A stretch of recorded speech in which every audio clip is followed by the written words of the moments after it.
बिस्मिल्लाहिर्रहमानिर्रहीम। अस्सलाम वालेकुम जनाब। स्टोरी मैंने एक ही शेयर करनी है और स्टोरी है पंजाब की सूरत हाल। पंजाब में एक नया बहरान जन्म लेने लगा है, लग यही रहा है बहुत ही तफसील के साथ। गवर्नर ठीक हैं या स्पीकर ठीक हैं, आज इजलास होगा या नहीं होगा, अगर नहीं होगा तो आज फिर शाम के बाद वो वज़ीर आला रहेंगे परवेज़ इलाही या नहीं रहेंगे। बहुत सारी बातें और बहुत तफसील के साथ इसके हर पहलू को डिस्कस करना है, लेकिन साथ ही ऑडियो भी डिस्कस करनी है। खान साहब की नई नई ऑडियोज़ हैं जो थम ही नहीं रही। मैं आपको बताता हूँ, यूथिए बिल्कुल हाइबरनेशन पीरियड में जा चुके हैं भाई, बिल्कुल बिलों में छुप गए हैं। चंद बेशरम यूथिए होंगे, मैं बताता हूँ वो कौन से हैं, जो कोई इस तरीके से सामने आ रहे हैं। अदरवाइज़ यूथियों को समझ नहीं आ रही कि अब यहाँ से मैंने सोचा, मैंने कहा यार ये ऑडियोज़ आई हैं, ठीक है ना, और ये रिलीज़ करने वालों ने पैगाम दिया है कि अभी वीडियोस बाकी हैं, अपनी औकात में रहो, ठीक है ना। तो ये ऑडियोज़ आई हैं जिसने इमरान खान को की सियासत को, उसके किरदार को दफन करके रख दिया है। यकीन करें ये 3-4 रोज़ में लोग कहते थे भी कुछ भी आ जाए उनके, भाई ऐसा नहीं है। कोई चंद बेशरम यूथिए तो हो सकते हैं, या चंद हज़ार या चंद लाख, पूरे पाकिस्तान के अवाम इस तरह से नहीं है। वो मशरकी एक अवाम है, इस्लामी रिवायात हैं यहाँ पर, इस्लामी जमहूरिया पाकिस्तान है, इस तरह से नहीं है। इंसान ख़ता का पुतला होता है, उससे ख़ता हो जाती है हर इंसान से, लेकिन इस तरीके से पूरी ज़िंदगी की प्लानिंग ही खिलाफत के लिए करना, अल्लामान अल हफीज़ कुछ नहीं कह सकते भाई, यकीन कीजिए। मैं आपको बताता हूँ, लेकिन सबसे पहले आपको मैं अल्लाह ताला के फजल व करम और आपके ताउन से ज़ीएन न्यूज़ का फ्लड रिलीफ ऑपरेशन जारी है, और इंशाअल्लाह इसी फ्राइडे को एक ग्रैंड ऑपरेशन हम कर रहे हैं। और जो जो डेफिशिएंसीज आ रही थी, मैंने आपको रिक्वेस्ट की थी, आपको आप पहले भी ताउन फरमा रहे हैं, और जो जो डेफिशिएंसीज मैंने आपको कहा है, अब हमने चीज़ें और भी बढ़ा दी हैं कि भाई टोकन दो। और इसी तरीके से उन लोगों के जो है ना, जो सर्दी में ठिठर रहे हैं, खुदावंद करीम ने आपको दिया है, आपको इंशाअल्लाह अल्लाह खल्क़े खुदा की खिदमत करने के सिलसिले में और उनको रिलीफ प्रोवाइड करने के सिलसिले में बहुत कुछ देगा। ये नंबर डिस्प्ले हो रहा है भाई, आ जाएं, ऑडियो पे सबसे पहले आ जाएं। और मैं क्या आपको, मेरे पास कोई पहले 2-3 आई, तो फिर 3-4 कोई और आ गई, ठीक है ना। अब कोई पता नहीं है आज कितनी आती हैं, और ये सिलसिला थम ही नहीं रहा ऑडियोज़ का। हैरत है इस बात पर कि अब जो कह रहे थे ना जी कुछ नहीं डैमेज करेगा, खान साहब का सब कुछ डैमेज कर दिया इन चंद ऑडियोज़ ने। और अभी जब वीडियोस आई ना, आप यकीन करें, मैं आपको बताऊं कि किन किन के साथ हैं वीडियोस। आप मैं आपको एक बात बताऊं, बहुत सारे मुअज़्ज़ज़ घराने भी, मैंने आपको कहा है ना भाई, किसी के साथ पॉलिटिकल एफिलिएशन रखना आपका राइट है। चाहे आप पॉलिटिकल एफिलिएशन नून लीग के साथ रखते हैं, चाहे आप पीपल्स पार्टी के साथ रखते हैं, चाहे आप पॉलिटिकल एफिलिएशन खान साहब के साथ, तहरीक इंसाफ के साथ रखते हैं, मौलाना साहब के साथ, वो आपको आइन ने हक दिया है, जिसको वोट देते हैं, जिसके साथ पॉलिटिकल एफिलिएशन रखते हैं, जो कुछ भी है वो उस तरीके से। लेकिन बहुत सारे इस तरह के घराने, फैमिलीज़, मुझे तहरीक इंसाफ से भी यकीन करें मैसेजेस आए हैं, कहते हैं कि यार ये इस तरह की गिलाज़त हमने सोची नहीं थी इस बंदे में। तो मैं वही सोच रहा था, मैंने कहा अभी ऑडियोज़ आई हैं, अभी अगर वीडियोस आ गई तो बहुत सारे लोग हैं पता है उनका खान साहब ने कोई फॉरेंसिक का मुतालबा नहीं किया, पहली ऑडियोज़ का भी फॉरेंसिक का मुतालबा नहीं किया। जो पॉलिटिकल ऑडियोज़ आई, किसी किस्म की फॉरेंसिक का मुतालबा नहीं किया कि इनकी ऑडिट होनी चाहिए। उनको पता है कि ऑडियोज़ सच्ची हैं। और आप यकीन कीजिए कि जो बंदा खान साहब को 2% भी जानता है ना, उसको भी पता चल गया ऑडियो सच्ची है। जिस तरीके की ऑडियोज़ में जिस तरीके की बात हो रही है, जो अंदाज़ है खान साहब का, वही अंदाज़ जो जलसों में अपनाते हैं, वही काम, वही सूरत हाल। अब बातें तो इतनी गलीज़ हैं कि मैं तो ज़बान से दोहरा भी नहीं सकता, लेकिन चंद बातें मैं आपको बता देता हूँ।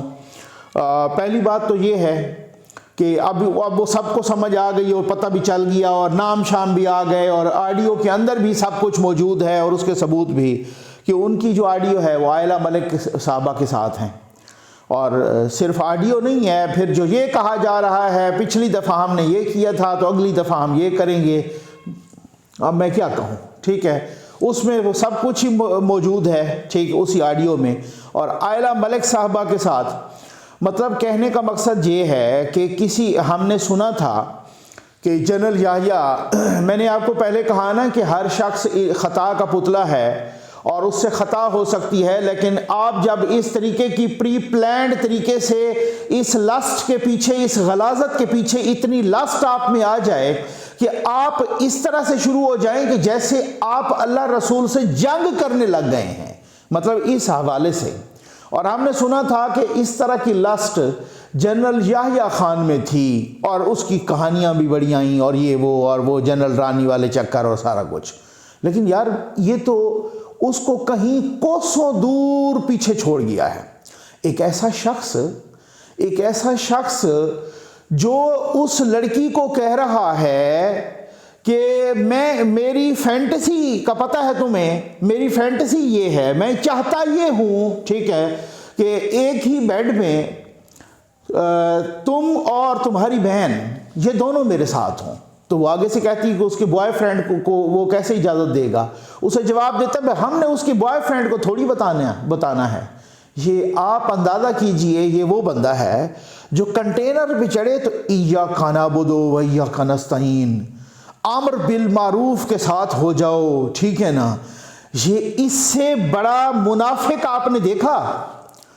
इससे बड़ा बेशरम फ्रॉडिया 2 नंबर आपने देखा कि जो किस तरीके से ये, अच्छा 12-12, 13-13 मिनट की ऑडियोज़, ये इस बंदे को जो बंदा जानता है, मैं उन लोगों से मुखातिब हूँ जो जानते हैं, मैं जानता हूँ इसको, ठीक हो गया ना, जो जानते हैं, जो इनके, अब मैं नाम नहीं किसी का लेना चाहता, जो इनके कुछ मिनिस्टर्स, कुछ एक्स मिनिस्टर्स हमसे राब्ते में होते हैं और वो बताते हैं कि ये बंदा किस तरह का है। फिर उसके बाद हमने ये धरने के दौरान इन्हें देखा, 2 सेकंड की बात नहीं सुना करता था अपने लोगों की ये, और उनकी नहीं, जो को 3rd ईयर में आते हैं या को 4th ईयर में आते हैं या 2nd ईयर में, नहीं, इनके बाद जो 1st ईयर के जो लीडर हैं 2 सेकंड की बात नहीं सुना कर, इतनी रऊनत, ठीक हो गया ना, 2 सेकंड की बात नहीं सुना करता था ये बंदा।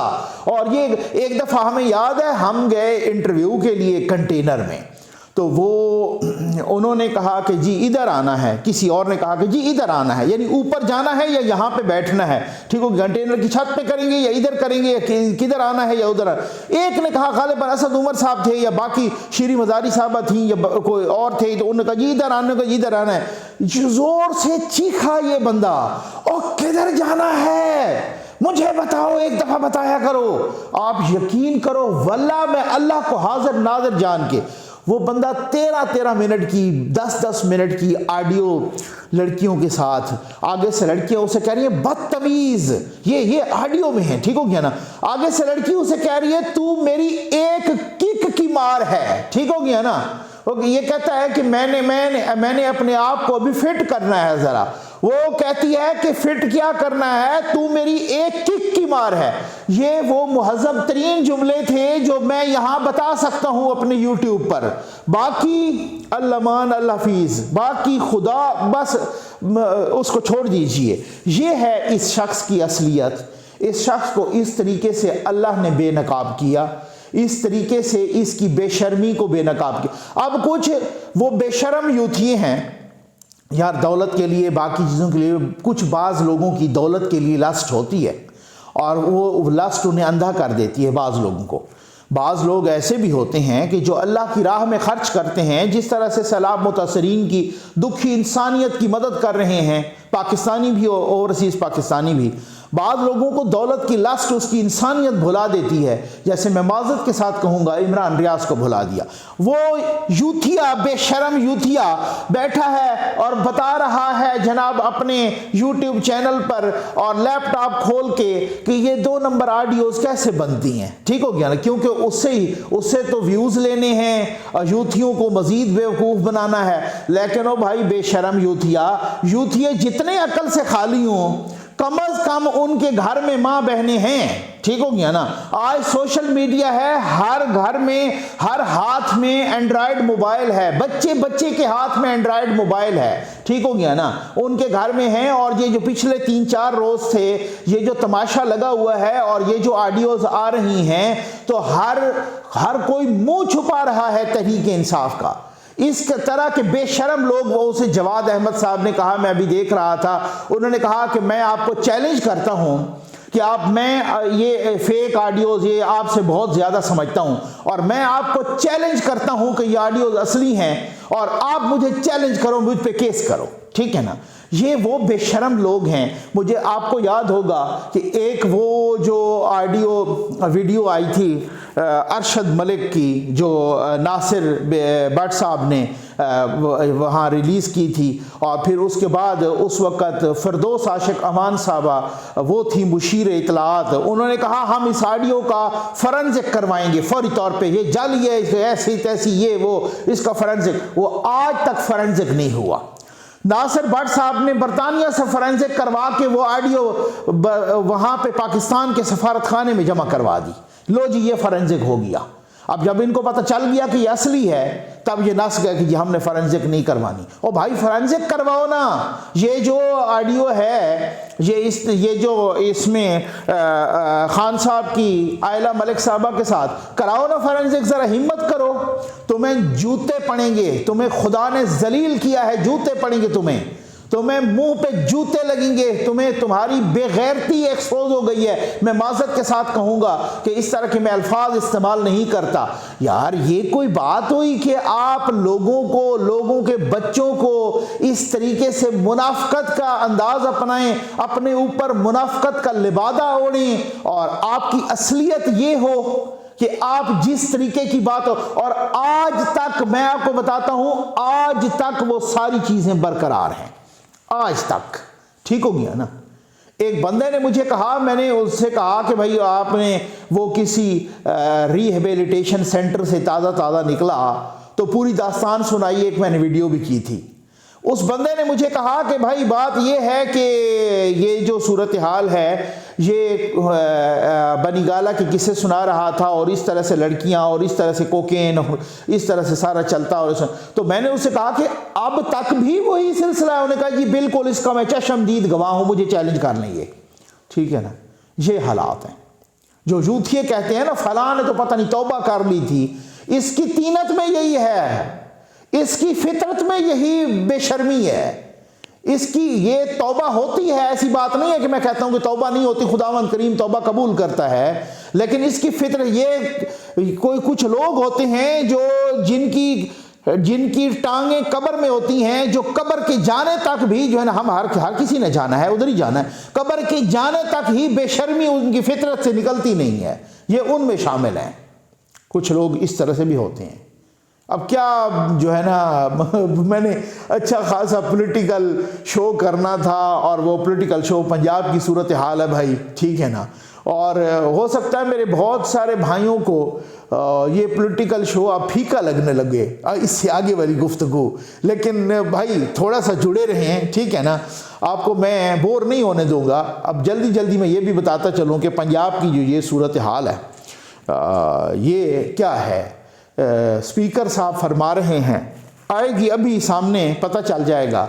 स्पीकर साहब ने कहा कि जी गवर्नर ने जो इजलास बुलाया है ये गैर कानूनी है, इजलास पे इजलास नहीं हो सकता। अच्छा, पहले ये रट लगाते रहे भाई, जब इजलास चल रहा हो ना तो अदम एतमाद नहीं आ सकती, जब इजलास चल रहा हो तो एतमाद का वोट नहीं कहा जा सकता। फिर मैं देख रहा था पिल डेट के सरबरा वो अहमद बिलाल महबूब साहब, वो कह रहे हैं कि ये कहाँ लिखा है। एक यूथी को उन्होंने टीवी टॉक शो में ख़राब किया। उन्होंने कहा दिखाइए तो सही कहाँ लिखा है कि ये इजलास नहीं चल सकता, ये अपना इजलास चल रहा हो तो अदम एतमाद नहीं आ सकती। ये एतमाद नहीं, अदम एतमाद भी आ गई, एतमाद का वोट भी गवर्नर ने कह दिया, और गवर्नर ने इजलास बुला लिया आज यानी 21 को। तो अब कल मैं सुन रहा था स्पीकर ने कहा नहीं जी ये गैर कानूनी है, और जुमे तक उन्होंने मुलतवी कर दिया।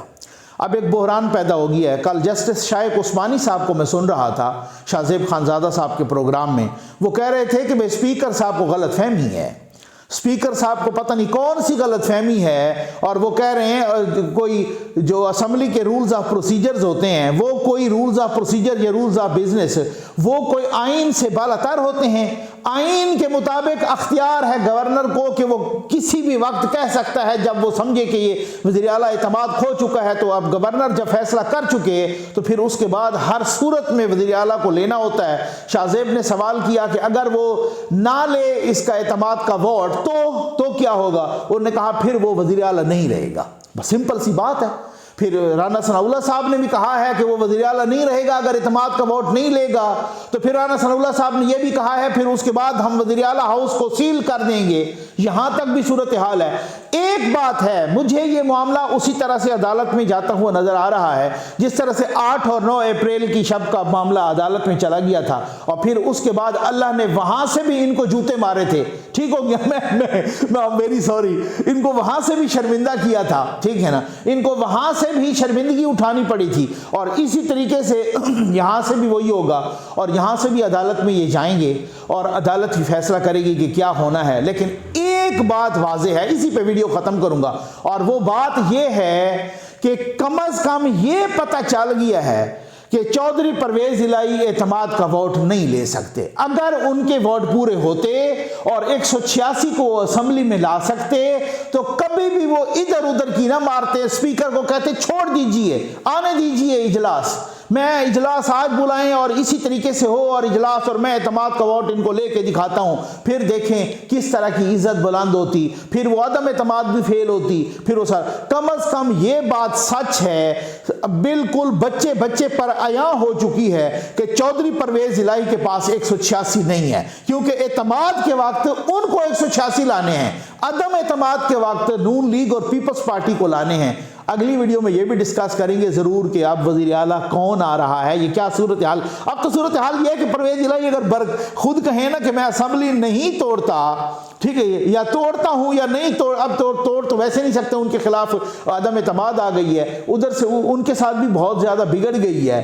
तो अब तो कुछ भी हो जाए कि कहें कि जनाब मैं असेंबली नहीं तोड़ता और इनको अपोजिशन वालों को, पंजाब में जो अपोजिशन है नून लीग और पीपल्स पार्टी, इनको यकीन भी दिला दे, मुझे नहीं लगता बचते तब भी वो नहीं है। उम्मीद है आपको वीडियो पसंद आई होगी। आपका बहुत बहुत शुक्रिया।